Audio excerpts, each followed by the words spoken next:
TAKUKURU kwa kushirikiana na Ofisi ya Taifa ya Mashtaka imewafikisha mahakamani baadhi ya watumishi wa halmashauri ya Kigamboni na Ofisi ya Rais TAMISEMI kwa tuhuma za wizi na ubadhirifu wa fedha kiasi cha shilingi milioni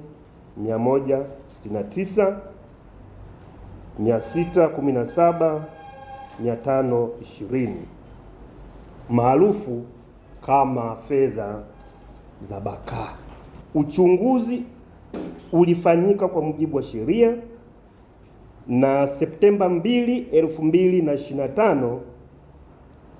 washtakiwa 12 walifikishwa mahakama ya hakimu mkazi Kisutu mbele ya Mheshimiwa Hashim Makube. Kufikia Machi 2026 washtakiwa watatu Juvenalis Babilas Mauna, Josephat Mutembei na Hamisi Kashinje Manfred wamekiri makosa katika makubaliano au pre-bargaining na wamesharejesha jumla ya kiasi cha shilingi milioni 87 na kulipa faini ya shilingi milioni 3,500,000. TAKUKURU mkoa wa Temeke ilifuatilia matumizi ya jumla ya shilingi bilioni